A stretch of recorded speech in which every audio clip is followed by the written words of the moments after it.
पहला,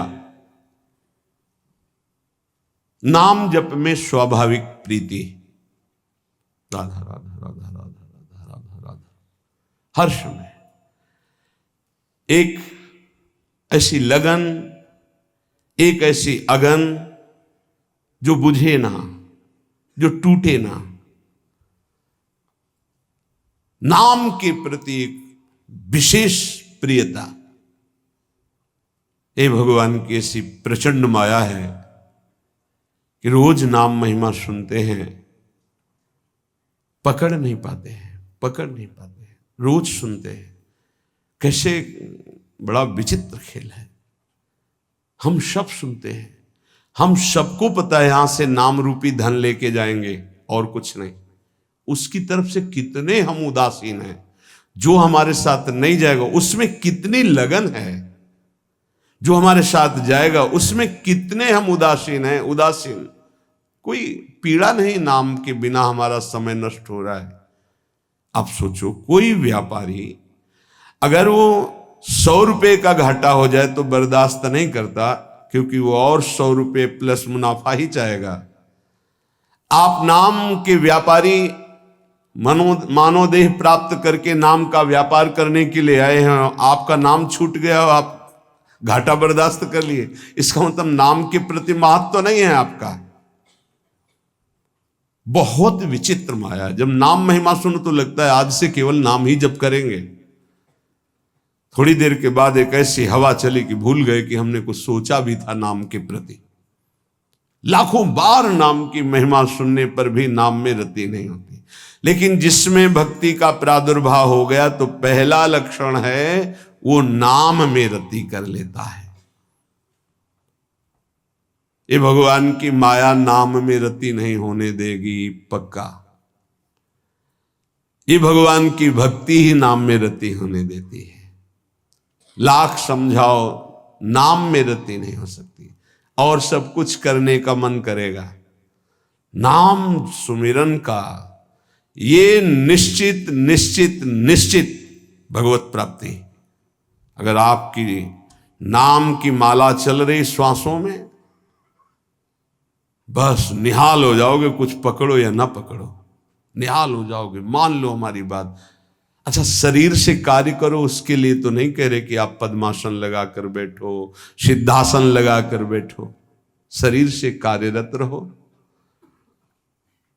मन में नाम चलता है सिद्धों का, साधकों का मन में नाम नहीं चलता। 2-4 बार चलेगा फिर भाग जाएगा मन विषयों में, आप भूल जाएंगे। ये खूब अनुभव की बात कह रहे हैं। इसमें किसी का तर्क काम नहीं करेगा। अनुभव के आगे तर्क काम नहीं करता। पढ़ी लिखी बात पे तर्क काम करता है। सामने मनोनुकूल विषय आया, भजन छूट गया। मनोनुकूल शरीर आया, संबंधी आया, पद आया, छूट गया नाम।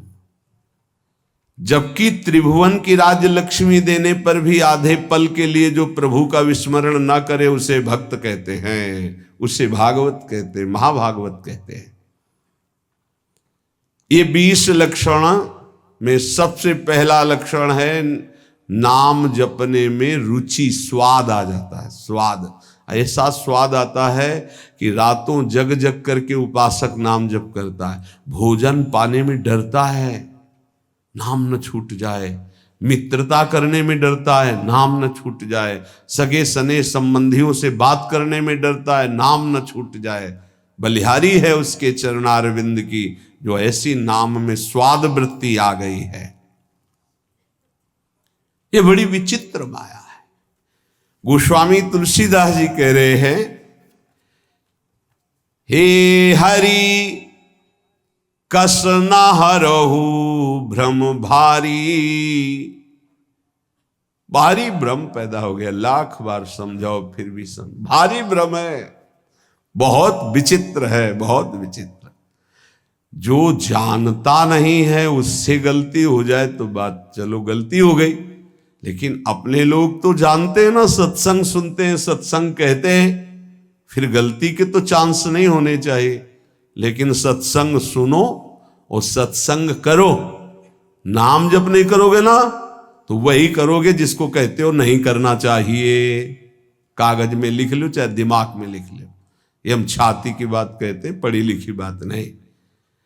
भजन नहीं है तो बोलते रहो त्याग वैराग्य की बातें, सुनाते रहो, तालियां पिटती रहेंगी, लेकिन माया तुम्हें पीटती रहेगी। भजन है कुछ बोलना आता हो ना आता हो, सीधे भगवान से तुम्हारा संबंध हो, जो है वही प्रकाशित हो जाएगा।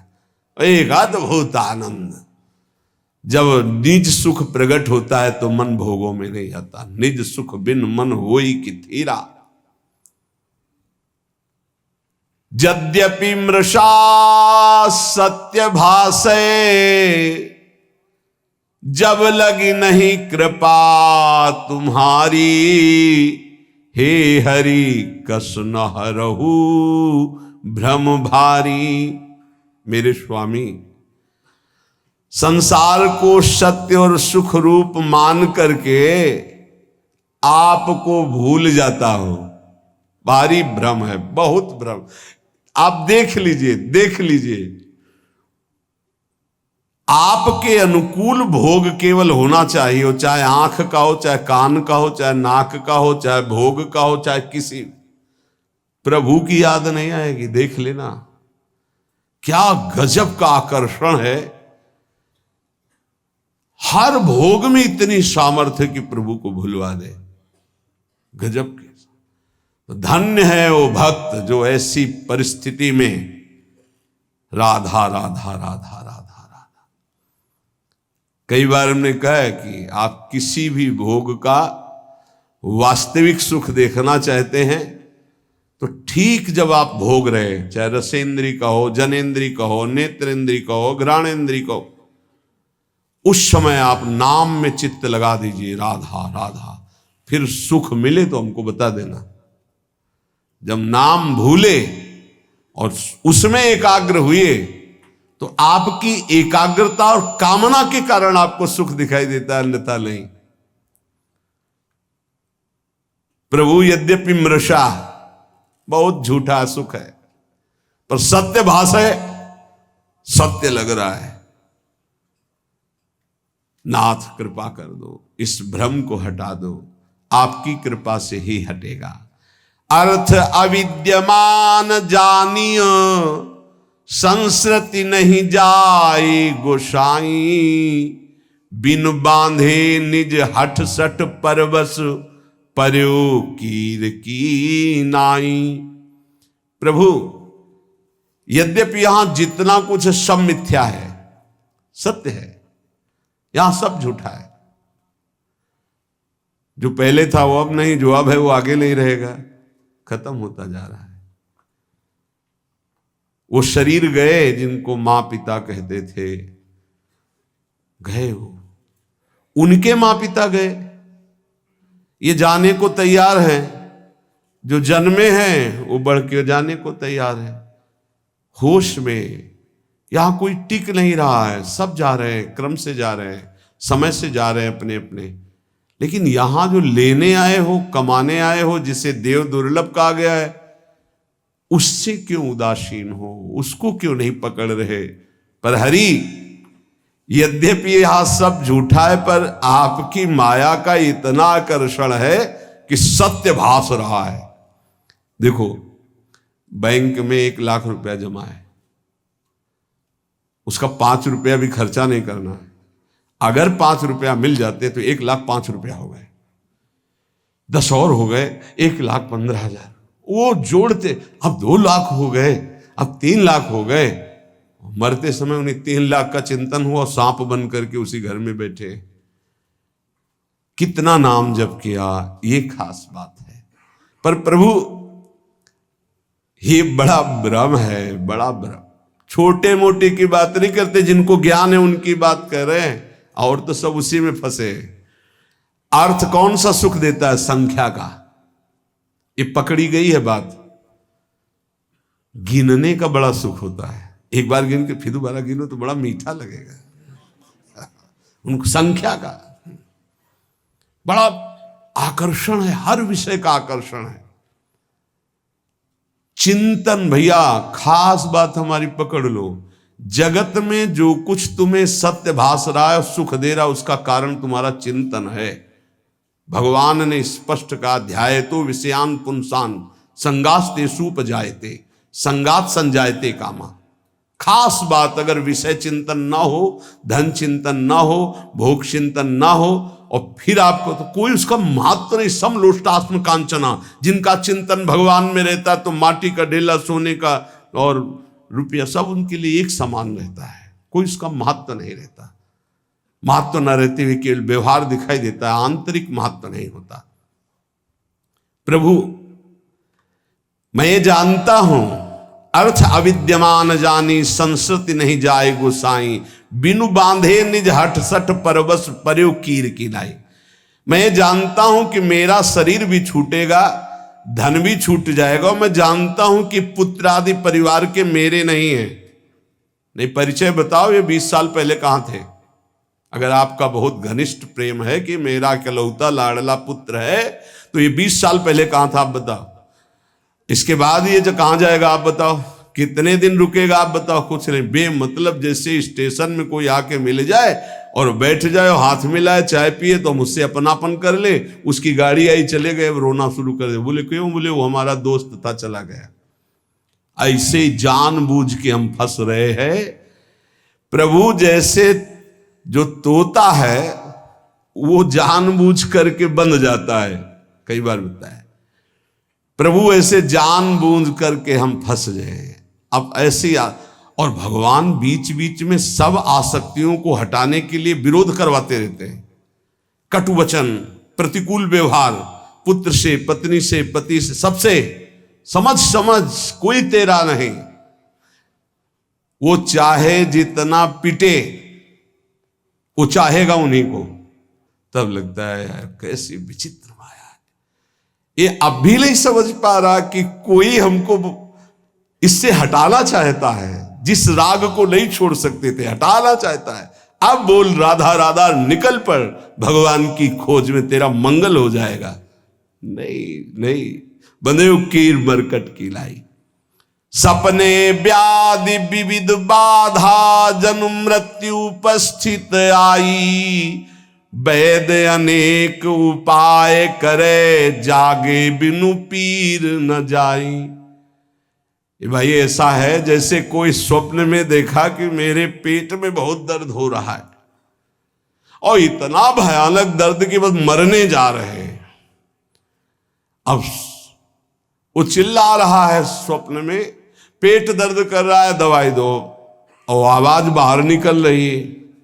अब बाहर से बड़े बड़े वैद्य बुला करके उसको दवाई पेट में लगाई जाए तो क्या उसका दुख दूर होगा?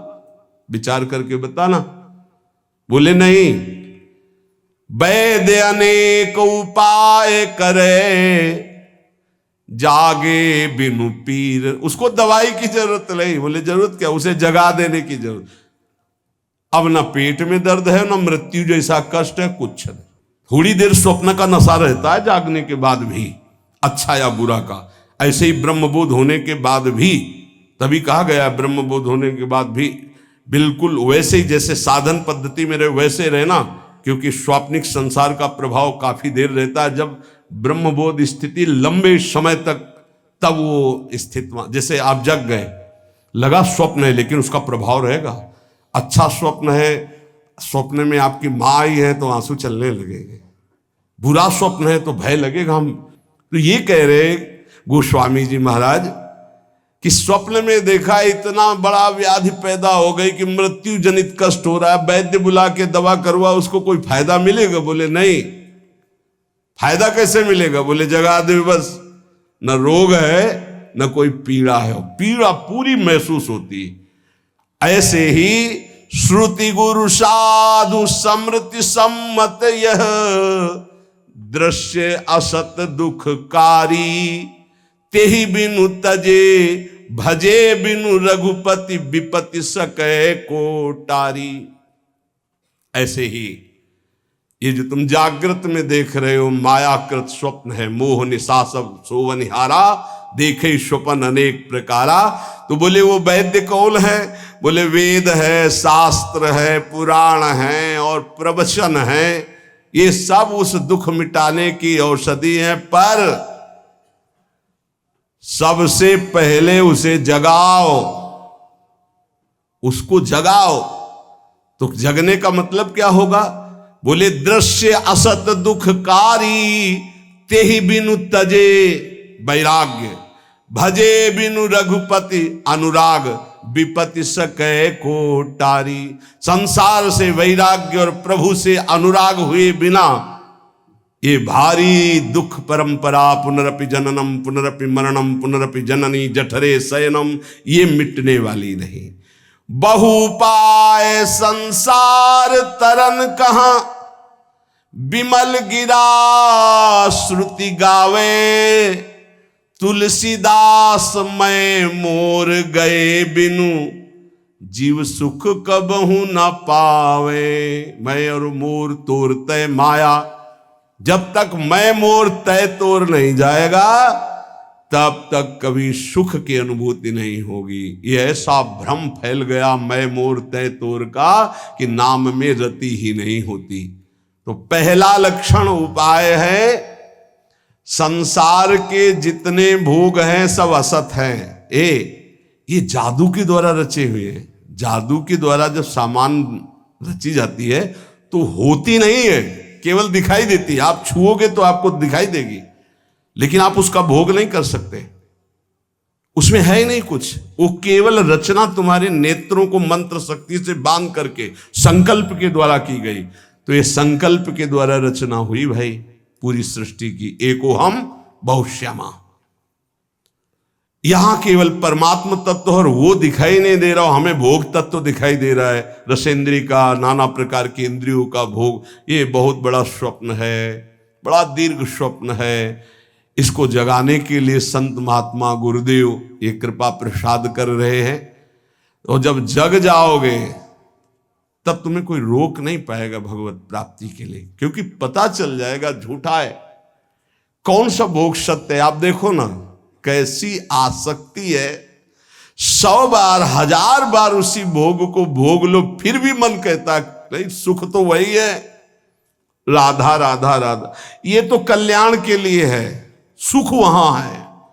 ये स्वाप्निक जो सत्य भाव स्वाप्निक बैठ गया है, ये सत्य बैठ गया है कि पाठ कर लो, नाम जप कर लो, इससे तो कल्याण होगा, लेकिन आनंद जो आएगा वो टीवी में आएगा, गेम खेलने में आएगा, वो इंद्रियों के भोगों में आएगा। ये तो कल्याण के लिए है। और ये पता लिए कि आनंद है तो भगवान में, और दुख है तो दुखालयम शाश्वतम संस। बड़ा विचित्र माया का जाल बिछा हुआ है, जिसने उन्हें बिछाया है वही तुम्हें निकालने के लिए कृपा भी कर रहे, सत्संग मिल रहा है। पहला है नाम जप, बैठा लो। भक्ति का पहला लक्षण है अव्याव्रत भजनात्, अखंड भजन, निरंतर भजन। भजन नहीं है तो भक्ति की पहली सीढ़ी ही नहीं तुम्हारे, तो फिर महल पर कैसे पहुंच जाओगे। पहला लक्षण राधा राधा राधा राधा, खूब नाम जप।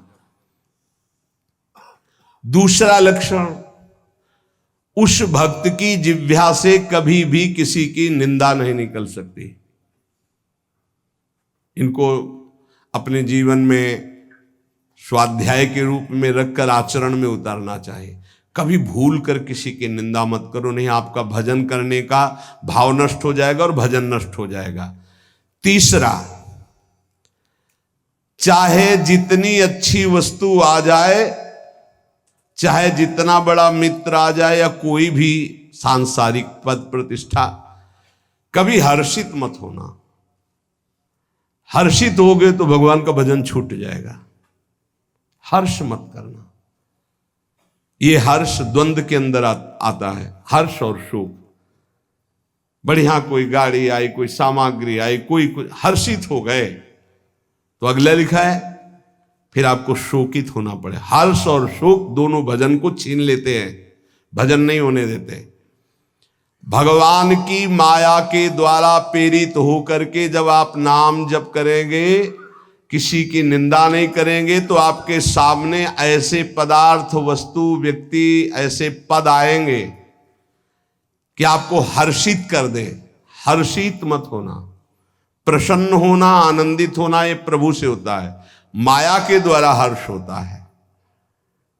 हर्ष शोक भय नहीं मन माही, अस सज्जन मम उर्वस कैसे, लोभी हृदय बसे धनु जैसे। भगवान कहते मेरे भक्त के अंदर हर्ष नहीं होता, हर्ष शोक भय नहीं मन माही।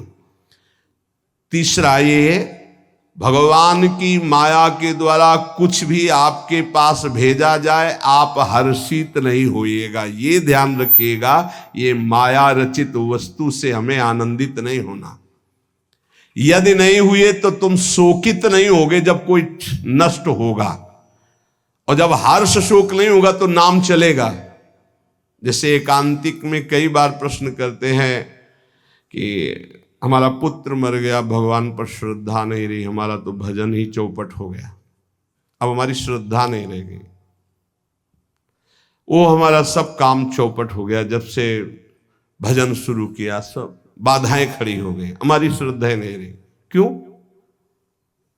पाप नष्ट हो रहे। भजन शुरू किया, माया ने विघ्न रूप प्रारब्ध को सामने खड़ा कर दिया। अगर चुपचाप सह गए, शोक आ गया है, नाम चल रहा है, चिंता मत करो, शोक आनंद में बदल जाएगा।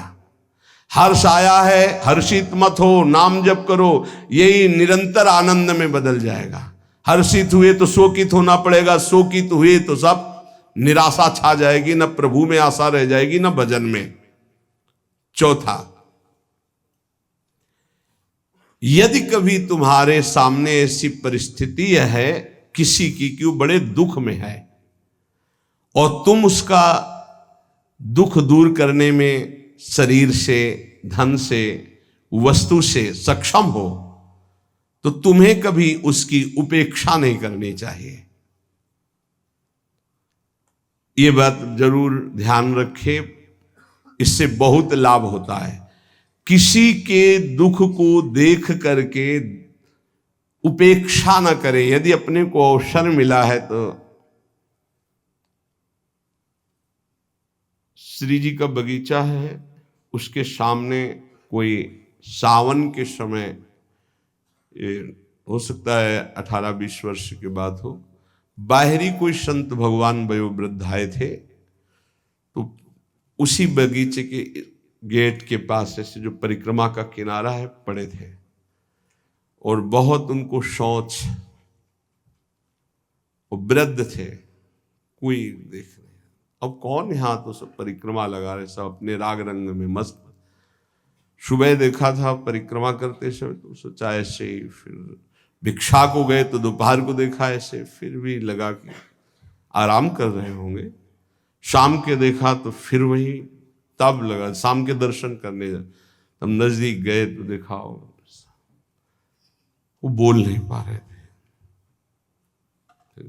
एक मित्र संत जो थोड़ा अर्थव्यवस्था वाले थे, उनसे प्रार्थना की, रामकृष्ण मिशन में भर्ती हुए, जो 8-10 दिन वो, तो उनका जो दुलार मिल रहा था ना, वो हृदय में जो आनंद प्रकट का, ऐसा लग रहा था मेरे प्रभु स्पर्श कर रहे हैं। हमारे पास सामर्थ्य नहीं है तो शरीर से, व्यवहार से, बुद्धि से, अगर अर्थव्यवस्था है तो अर्थ भी लगा करके, प्राप्त सेवा का त्याग करने से भजन में हानि हो जाती है। प्राप्त सेवा, अगर कोई पशु पक्षी मनुष्य ऐसा है जिसके सानिध्य को भगवान ने दिलाया, जैसे पूज्य भाई जी से हनुमान प्रसाद पोद्दार जी महाराज, एक वयोवृद्ध टीबी के रोग के जिनको घर वालों ने निकाल दिया था, वो ऐसे ही रोड के किनारे, बहुत ही बुरी दशा थी। तो किसी भक्त ने बताया कि ऐसा ऐसा कई दिन से देख रहे हो, बहुत। भाई जी नजदीक गए, उनको उठा के लाए, अपने एक कमरे में रखा, जांच करवाई तो टीबी बहुत बढ़ी हुई थी। अच्छा, ये संक्रामक रोग होता है, जैसे थूक आदि, तो सब वो ऐसे दस्ताने और मास्क लगाकर भाई जी ऐसे ड्यूटी बंधी कि 2-2 घंटे 3-3 घंटे सब इनकी सेवा में रहेंगे। अपरिचित, रोग ग्रसित, अनाथ, प्राप्त सेवा, ये भगवत स्वरूप है। भाई जी से कहा, भाई जी संक्रामक रोग होता है, आप मास्क नहीं लगाए, आप सावधान। बोले देखो आप मरीज की सेवा कर रहे हो, हम भगवान की सेवा कर रहे हैं, हमें कुछ नहीं होने वाला, क्योंकि मैं अपने भगवान की सेवा कर रहा हूं। आप मरीज की आप जरूर पहनिएगा, क्योंकि आप मरीज की कर रहे हैं, हम श्री भगवान की, हमारे श्री भगवान। बड़े बड़े महापुरुषों से शिक्षा मिलती है, कभी ऐसा अवसर मिले तो जरूर वहां प्रमाद नहीं करना चाहिए कि हमारा क्या नहीं, भगवान उस रूप में आपको कुछ विशेष स्थिति प्रदान करने के लिए सेवा का अवसर दिए। ये चौथा, प्राप्त सेवा का कभी त्याग ना करें। जैसे एक दो बार ऐसा हुआ है कि कई दिन से भूखे हैं बाबा, कहीं मिलेगा क्या, कहीं भोजन की व्यवस्था है क्या? भोजन की कहाँ व्यवस्था है तो मुझे पता नहीं, लेकिन आइए आप, जो कुछ भोग का श्री जी का एक एक लड्डू लगा दिए, मिश्री लगा दिए, ऐसे वो रखा, आप इसे पाइए और अभी हम मांग के लाते हैं। हमारी जितनी सेवा में सामर्थ्य है उतना हम आपको, अगर आपके पास भोजन की व्यवस्था है और कोई दुखी है, भूखा है, प्यासा है, आप दे दीजिए। कोई ठंडी में कांप रहा है, आपको लग रहा है कि इसको जरूरत है, वास्तविक वो निरपेक्ष है, अपना शाल अपना स्वेटर पहन, फिर आप देखिए आपको हृदय में कैसा आनंद, कैसे आपके सुकृत उदय होते हैं। बहुत रहस्य की बात है। प्राप्त सेवा का त्याग करने से श्री जी के भजन में विक्षेप पड़ जाएगा और उपासक का भाव क्षीण हो जाएगा। वो चाहे किसी पशु पक्षी की हो या किसी मनुष्य की, अगर सेवा प्राप्त हो गई है तो उस समय उपेक्षा ना कीजिए, ये तो ऐसे संसार है सब भोग नहीं। आप पूज्य राधा बाबा के पावन चरित्र में अवध धाम कनक बिहारी जी के दर्शन कर ले, रास्ते में गधे के रूप में, भगवान ही सब रूपों में, तो बहुत ही घाव कौआ ऐसे जिंदा नोच रहे थे। बाबा ने देखा तो सब, अब बाबा प्रायः मौन रहते थे, अपना अचला उतारा, पूरा उड़ा दिया, और बस एक ऐसे ऐसे मक्खियां उड़ा रहे। भाई जी को चिंता रहा करती थी, क्योंकि बाबा भावावेश में कभी भी कहीं भी खड़े हो गए, कहीं तो पीछे मुड़ के दे, राधा बाबा कहाँ है, पता नहीं कहाँ है। अब दौड़ भाग हुई तो देखा कि अरुण वस्त्र का जो भगवा वस्त्र है वो उस गधे को उड़ाए हुए आप ऐसे, तो कहा कनक बिहारी के पट बंद हो जाएंगे इतने, जब तक ये परम धाम नहीं जाएगा तब तक हम कनक बिहारी के दर्शन नहीं करेंगे। अभी जब इतने बड़े महापुरुष का वस्त्र ऊपर पड़ गया और हाथ लग गया, तब भोग कौन सा रह जाएगा? प्रारब्ध क्षय हुआ, शरीर पूरा हुआ, अवध धाम में शरीर पूरा हुआ, वो भगवान को प्राप्त हुआ, क्योंकि महाभागवत बैठे हुए दुलार कर रहे। ये पशु पक्षी कोई भी, प्रायः महान भागवतों में दृश्य देखा गया। पांचवा, भारी दुख उपस्थित होने पर भी किसी से सहयोग ना मांगे। भक्त, हमें नहीं मांगना, हमें प्रभु की तरफ देखना। अगर उनकी तरफ से कोई भेजा हुआ है तो मानते हैं कि निमित्त बनाकर प्रभु ने इसको भेजा है, हमारी कोई पर्सनल मांग नहीं, पर्सनल संबंध नहीं। तभी आप भगवत भाव को जान पाएंगे कि कितनी कृपा हम पर है। अपना भारी से भारी समस्या में केवल संबंध प्रभु से रहना चाहिए, किसी अन्य के प्रति हमारा भाव ना जाए। ये अध्यात्म है, इसे ठीक से समझ लीजिए। भारी से भारी दुख उपस्थिति होने पर भी हम किसी से सहयोग ना मांगे, अन्य किसी से। हम उसको जितना निवृत्त कर सकते हैं जो व्यवस्था दी प्रभु ने, नहीं तो हम प्रभु की तरफ देखते हैं।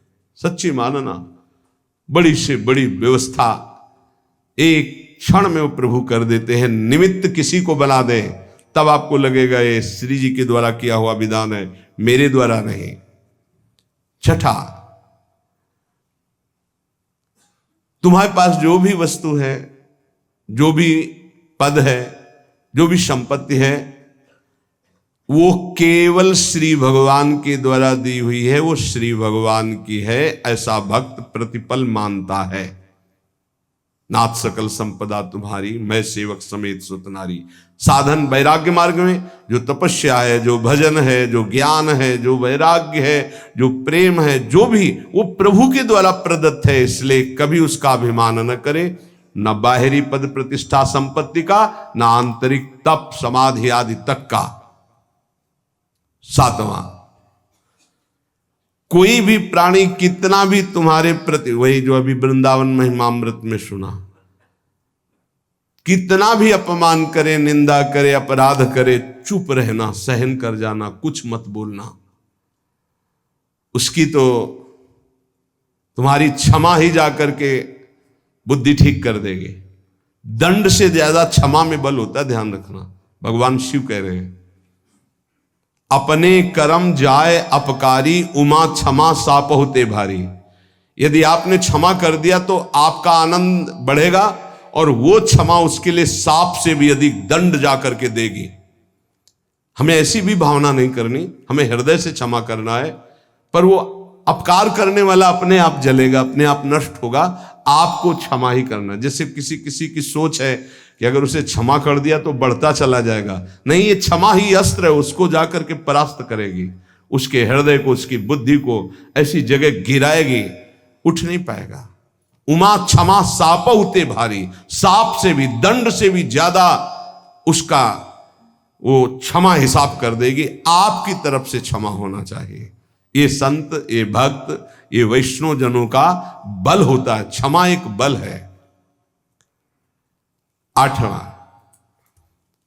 अपने गृह कार्य करते हुए या अपने साधन कार्य करते हुए बुद्धि को चंचल ना होने दे, अपने साधन पे रखे, अर्थात नाम जप चलना चाहिए। कार्य करते हुए, अपने साधन कार्य को करते हुए बुद्धि को चंचल ना होने दे, उसे अपने लक्ष्य में रखिए, अपने आराध्य देव में रखिए, श्यामा श्याम में रखिए। नवा, मृदु भाषण कीजिए, कभी कठोर भाषण, उद्दंडता पूर्वक ऐसे शब्द न निकल जाए कि किसी के हृदय में चोट पहुंच जाए, किसी का हृदय दुखी हो जाए, ऐसा नहीं बोलते। बहुत संभाल के भक्त को बोलना चाहिए। आपकी वाणी नाम जप करती है, इसलिए कोई ऐसे शब्द ना निकले। बहुत भूल हो जाती, कभी कभी ऐसे शब्द निकल जाते हैं जिनको फिर बाद में बड़ा पश्चाताप होता है। यद्यपि हितकर भावना से ही निकलते हैं, पर वो नहीं निकलने चाहिए, क्योंकि भजन करते हो सत्य हो जाएगा उसके ऊपर। मान लो धाम वास करते हो, भजन करते हो, आपने शासन के लिए ही बोल दिया कि भोगोगे, दुर्गति हो जाएगी, मान लो, नहीं बोलना है। तो भाई ऐसे चलने से ऐसा होता है, ऐसे चलने से ऐसा होता, बस भोगोगे, दुर्गति हो जाएगी, समझ नहीं पा रहे हो आप, सीधे उसको दंड विधान दे रहे हो, ऐसी गलती हो जाती है। आप जितना भजन करते हैं वो भजन कोई साधारण नहीं। आप जो राधा राधा बोलते हैं, मधुर भाषी रहिए, किसी को ऐसा न निकल जाए कि उसको दंड भोगना पड़े, तो आपका भजन क्षीण हो जाएगा। प्रार्थना करते हैं कि आपके पास अगर भजन है तो कभी किसी को दंड विधान मत सोचना, नहीं लागू हो जाएगा, आपका भजन क्षीण हो जाएगा। इसमें पक्का, आज नहीं तो कल पक्का लागू हो जाएगा, क्योंकि भजन है। भजन नहीं तो ऐसे फालतू कहने वालों का नहीं लगता, लेकिन भजन है तो लागू हो जाएगा, पक्का लागू हो जाएगा। बहुत डरना चाहिए भजन करने वालों से, कहीं हमसे त्रुटि हो जाए कुछ ऐसा। संतों के वचन मंगल के लिए होते, भगवत प्राप्ति के लिए होते, ब्रह्म प्राप्ति के लिए होते। कहीं हमारे द्वारा कुछ ऐसे शब्द ना निकल जाए जो किसी को कष्ट प्रदान करने वाले हो। बहुत संभल के, चूंकि भजन करते हो, पक्का लागू हो जाएगा। यदि नाम जप कर रहे हो पक्का लागू हो जाएगा, पर आपका भजन क्षीण हो जाएगा। जैसा आप संकल्प करेंगे वैसे ही आपकी दशा होगी, ध्यान रखना। यदि हम संकल्प करते हैं दूसरों का मंगल हो तो हमारा मंगल हो जाएगा, हम दूसरों का मंगल में तो हमारा मंगल हो जाएगा, पक्का हो जाएगा।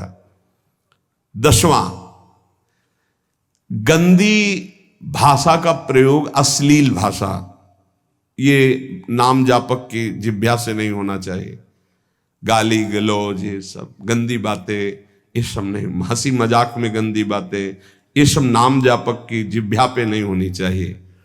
कहा जो कोई भी व्यसन करता है, कोई भी व्यसन, उसका नाम सिद्ध नहीं हो सकता, उसका भजन सिद्ध। देखो जो सिद्ध पुरुष हैं उनकी नकल नहीं करनी चाहिए। जो भगवत प्राप्त हैं, जिनका भजन निरंतर चलता है, उनकी नकल नहीं करनी चाहिए, उनका आचरण अनुसरण नहीं करना। वो जो उपदेश से उनका आचरण मिले, ऐसा शास्त्र आज्ञा करते। कोई भी व्यसन साधक अगर करेगा, अश्लील संभाषण बोलेगा, तो नाम कैसे सिद्ध हो पाएगा। 10वां यही कि अश्लील शब्द ना बोले, कोई व्यसन न करे। 11वां, किसी की चुगली न करे। ये प्राय चतुर साधकों में नहीं होता है। रामाई भजन्ते चतुर नर, जो विवेकहीन है उनके द्वारा ये गलती ज्यादा हो जाती। चुगली, ये बहुत जल्दी सुकृत नष्ट हो जाते हैं। सुना, वो ये उनके लिए ये कह रहे थे, ऐसा ही है क्या, और वो ऐसा है, वो ऐसा। ये प्रपंच साधकों में नहीं होना चाहिए। किसी की वार्ता नहीं करनी, करनी तो श्यामा श्याम की। 12वां, किसी भी तरह की सांसारिक चर्चाओं का कोई स्थान नहीं होना चाहिए। सांसारिक चर्चा, समाचार पत्र पढ़े, समाचार सुने या किसी की बात, वो व्यर्थ का कोई भी भाषण उपासक के जिह्वा में नहीं होना चाहिए। भाई अगर आपको नेता बनना है, राजपदों पर राष्ट्र सेवा करनी, तो जरूर समाचार सुनिए। कौन सी पार्टी कितनी प्रबल हो रही है आप देखिएगा, कौन सी क्या व्यवस्था हो रही है, कौन सा आंदोलन चल रहा है, किसकी क्या मांग है, ये तो आप देख लीजिएगा। क्योंकि आपको नेता बनना है, आपको राष्ट्र सेवा, और यदि आपको भगवान की प्राप्ति करनी है तो समाचार पत्र, समाचार आदि यदि सुनोगे तो 24 घंटे की खुराक मन इकट्ठा कर लेगा, और वो उसी तरह के चिंतन में आपको फंसा देगा। और जो चिंतन होता बोले बिना रह नहीं जाता। पुण्यात्मा का, महात्मा का लक्षण है, कितना नाम जमा किया, बोला राधा, अब इसकी कौन सी कीमत है। ये महत्व का समझ में आएगा, वो महत्व समझ में आएगा। इसीलिए यह कह रहे, ये व्यर्थ के संभाषण सुनना, व्यर्थ की भाषण की वृत्ति रखना। समाचार पत्र दुनिया में क्या हो रहा है, भगवान की प्राप्ति में सबसे ज्यादा बाधक ये है, ध्यान रखना। फिर चित्त वृत्ति वहीं लगती है। और आजकल भगवान की माया के द्वारा कृपा हुई है कि मोबाइल सबके पास है, सर्च करो, संसार को देखो। बचो भाई, अगर भक्ति का रंग, बिल्कुल अपनी भक्ति फीकी लगने लगेगी। जब इन बातों को सुनोगे, इन बातों को देखोगे, तो आपको अपनी भक्ति फीकी लगने लगेगी। हाँ, लगने लगेगा। माया बहुत प्रचंड है, तभी तो बड़े बड़े त्राहिमाम बोलते इस माया के आगे। ऐसे ऐसे महान भागवत हुए, ऐसे रोटी मांगी 2 टुकड़े मिले, ऐसे चबाया, 5 रात दिन भजन कर रहे हैं। क्या मिला उनको, अनंत कोटि ब्रह्मांडों का ईश्वर उसके अधीन हो गया। अब आप थोड़ा सा विचार करो, भारत में कितना रुपया होगा। ऐसे कितने बड़े बड़े देश हैं जो इससे भी ज्यादा समृद्ध और धनशाली, अमेरिका, सब जगह कितना रुपया सोना चांदी जो उखड़ आया है बाहर, कितना दबा है, कितना ऐसा विश्व में है। और ये जितना सब कुछ है धनाध्यक्ष कुबेर के कोने के बराबर नहीं है। और धनाध्यक्ष कुबेर के पास जितना, वो लक्ष्मी जी के एक चरण चिन्ह में विराजमान है। और लक्ष्मी जी भगवान नारायण के चरणों को सहलाती रहती है। भगवान अर्ध निमीलित नेत्रों में उनकी तरफ देखते भी नहीं।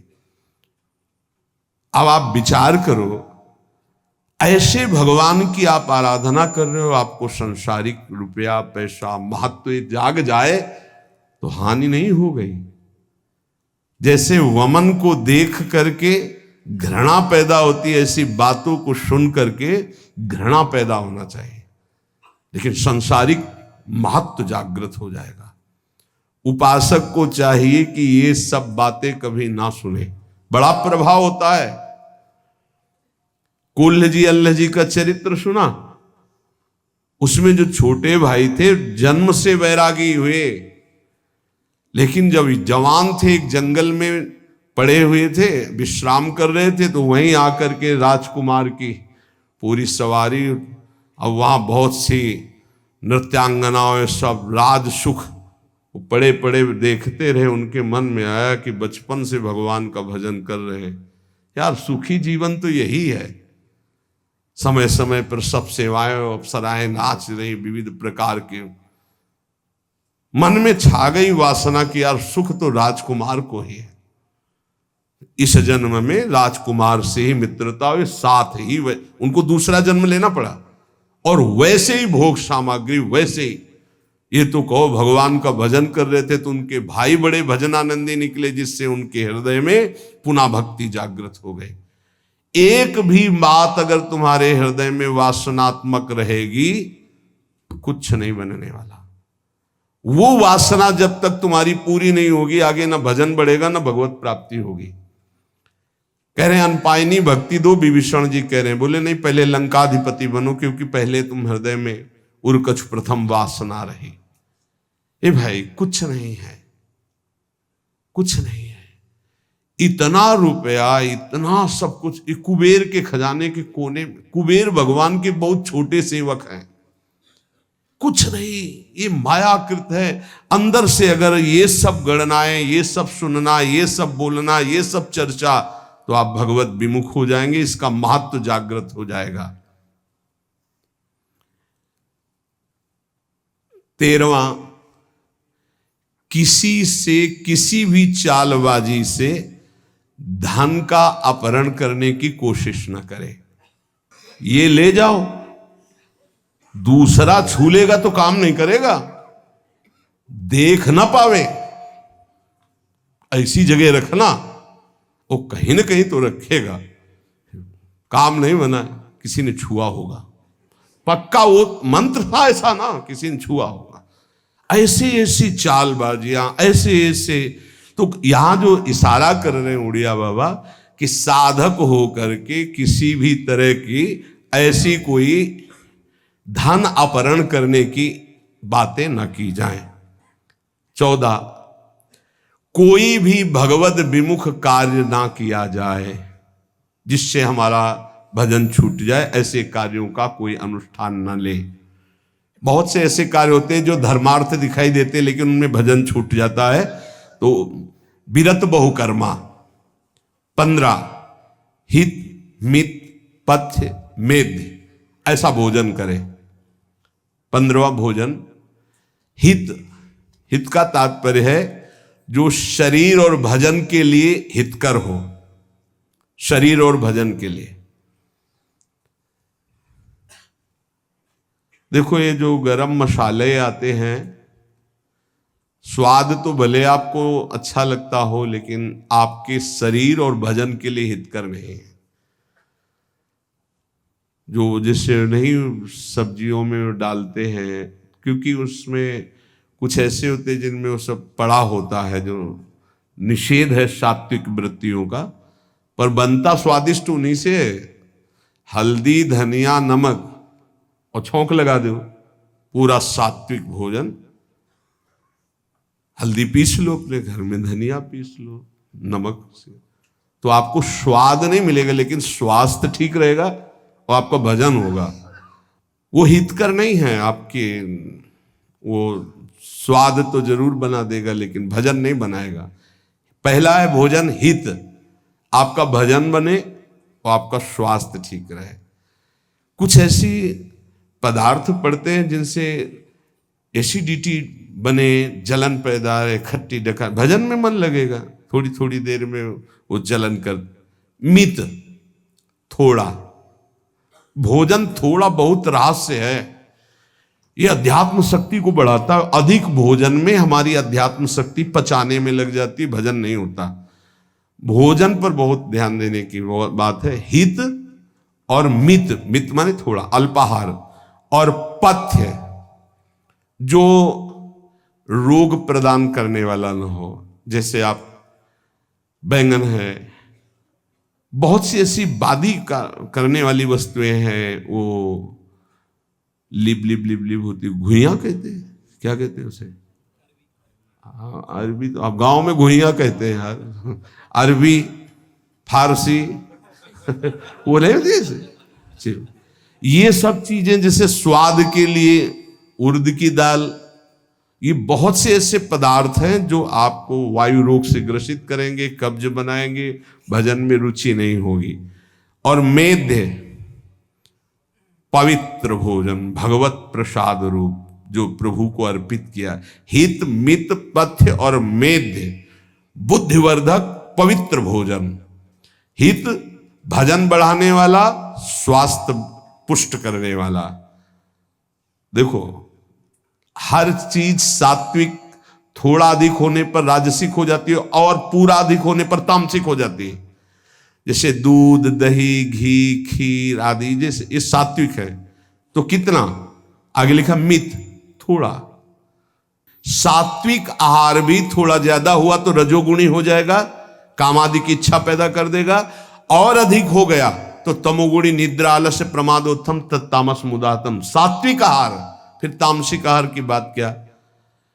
16वां, अपने विचार को कभी भी किसी के आगे मत बताओ। जो आपका निरंतर भजन चल रहा है, जो भजन की अनुभूतियां हैं, जो आपकी दिव्यता है, किसी के आगे मत बोलो। 17वां, ये सब आने पर भी गुरु कृपा समझो, कभी अभिमान ना करो। हमारे अंदर जो दिव्यता आ रही है वो गुरु कृपा से आ रही है, साधन तो एक निमित्त मात्र है, कभी अभिमान न करे। 18वां, सदैव चाहे वो कल वैष्णव हुआ हो, ये नहीं देखना कि हम तो 25 वर्ष से वैष्णव, 50 वर्ष से, अगर कल वो दीक्षा ली है, वैष्णव चिन्ह धारण किए हैं, तो हाथ जोड़कर उसको प्रणाम कर। ये शालिग्राम भगवान आज विराजमान किए गए हो या 1000 वर्ष से पूजित आ रहे हो, उसमें कोई अंतर है क्या? तो आज वैष्णव बना है, चाहे 1000 वर्ष से वैष्णव पद्धति चली है, तो हमको नमस्कार उस वैष्णव भेष को, वैष्णव चिन्ह को करना है। एक बार मधुकर शाह की यही परीक्षा लेने के लिए नगर वालों ने उपहास किया। एक गधा को नाम का दुपट्टा उड़ाया जिसमें नाम लिखा हुआ था, और तुलसी की मोटी माला डाली और 12 तिलक लगाए, और जब वो ठाकुर जी की सेवा करके निकले तो बाहर ही, तो वो लोग खड़े थे देखने के लिए कि अब क्या करेंगे, ये वैष्णव जनों को प्रणाम करते। तो साष्टांग दंडवत किया, परिक्रमा की, तो लोग उपहास करने लगे। तो उनका अहोभाग्य मेरी भक्ति का चमत्कार कि मेरे राज्य का गधा भी वैष्णव है, और साष्टांग दंडवत कर, उनको क्या पता चले कि किस कोटि के महापुरुष मधुकर शाह जी। तो उपासक को चाहिए कि छोटे से भी छोटे वैष्णव भगवान को वैसे ही आदर करे जैसे बड़े महापुरुषों। हमारी दृष्टि वैष्णव पर, किसी वैष्णव पर दृष्टि गई तो ऐसे होना चाहिए। सब देखो पूज्य महाजन जैसा करते, गुरुदेव भगवान के सामने ही सब हमारे गुरु भाई बैठते हैं, शिष्यजन सरकार पंचांग प्रणाम करते हैं। क्या है, किसको प्रणाम? जो मंत्र, हाँ वो मंत्र आचार्य के द्वारा मिला हो वही इनके, ये समान भाव से पूज्य हो गए, ऐसे भाव से पूजन। पूज्य श्री चंद्रशेखर बाबा की एक घटना उनके शिष्य बता रहे थे कि एक दिन बाबा के चरण पादुका में छू गए शिष्य की, तो बाबा बैठ करके पादुका को, अरे बाबा मार दिया ये तो हमारी पादुका। बोले नहीं, इसमें वैष्णव चरण पढ़ते हैं, वैष्णव चरण पादुका है। उस महापुरुषों की चेष्टाओं से पता चलता है कि वैष्णव का कितना आदर किया जाता है। तो चाहे कल वैष्णव हुआ हो, वो वैष्णव चिन्हों से चिन्हित है, तो उसका आदर, उसका सम्मान मानो प्रभु को प्रसन्न करना है।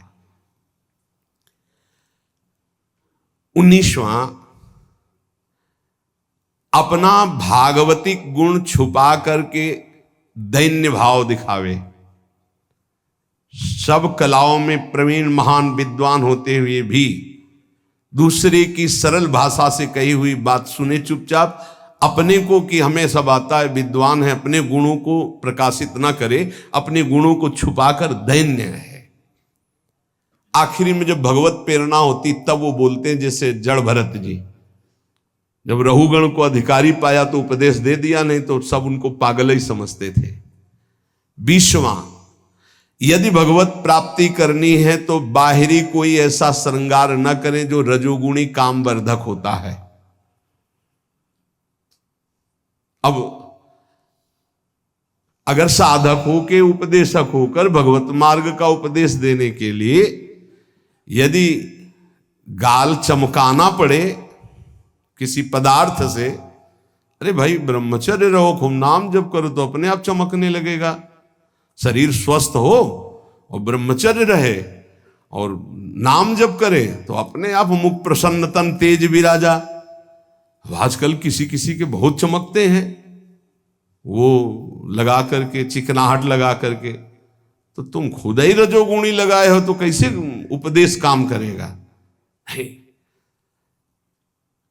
श्रृंगारिक बनावटी शरीर की महिमा तुम्हारे अंदर बैठी है तो तुम सच्चिदानंद की जागृति कर दोगे उपदेश से या सुन करके?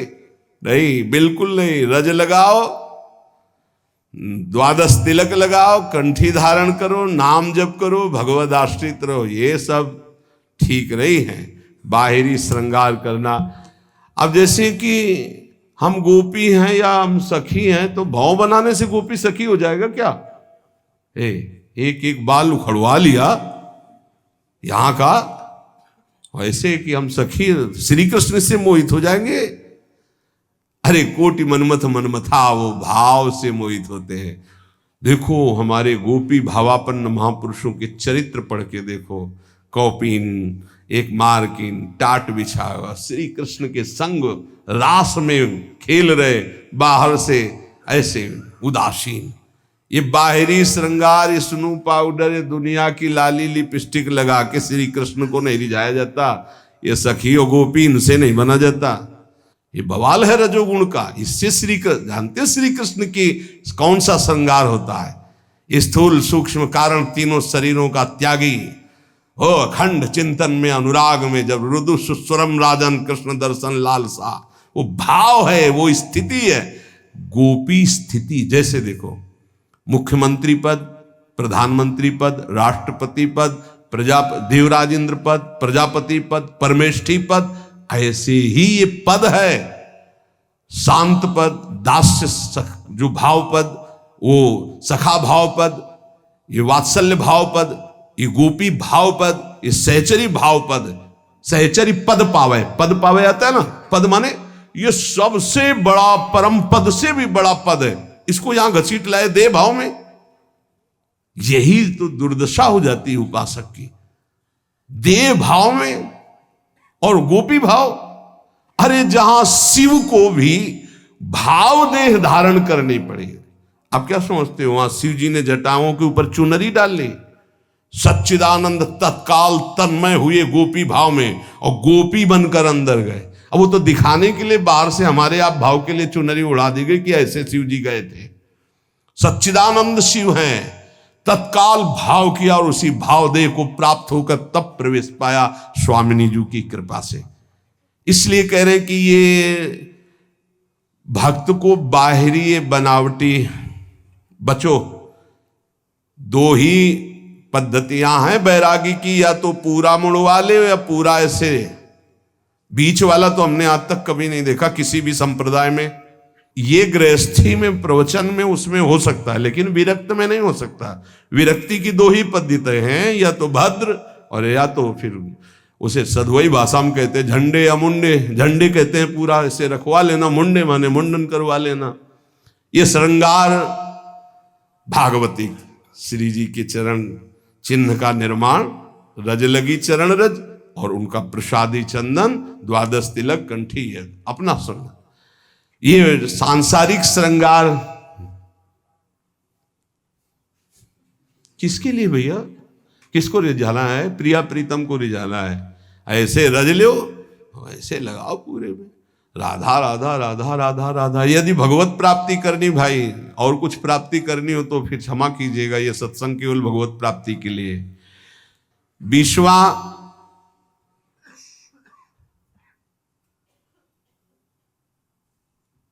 निष्पक्ष हो करके पूरा जीवन व्यतीत कर दो, किसी को अपना स्वीकार न करो। निरपेक्ष, निष्पक्ष, कोई अपना नहीं, किसी की अपेक्षा नहीं, वो श्री भगवान को प्राप्त कर लेता है। ये 20 महान सद्गुण भक्त में जागृत हो जाते हैं। अगर ये याद न रहे तो एक बात याद कर लो, राधा राधा राधा, सब आ जाएंगे, अपने आप सब आ जाएंगे। धैर्य पूर्वक हमारी प्रार्थना मान लीजिए, मनुष्य जीवन का परम लाभ जितना नाम इकट्ठा कर लो, ये तुम्हारे बाद में काम में आएगा।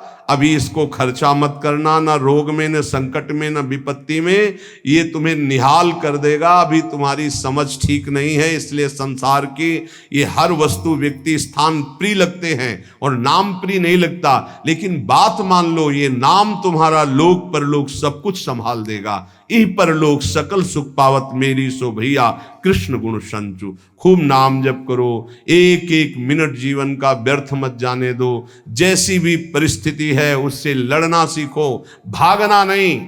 नाम के जप से दुख को सहो, नाम के जप से सुख को सहो। सुख में फूलो मत, दुख में भूलो मत। राधा राधा राधा तो निहाल हो जाओगे।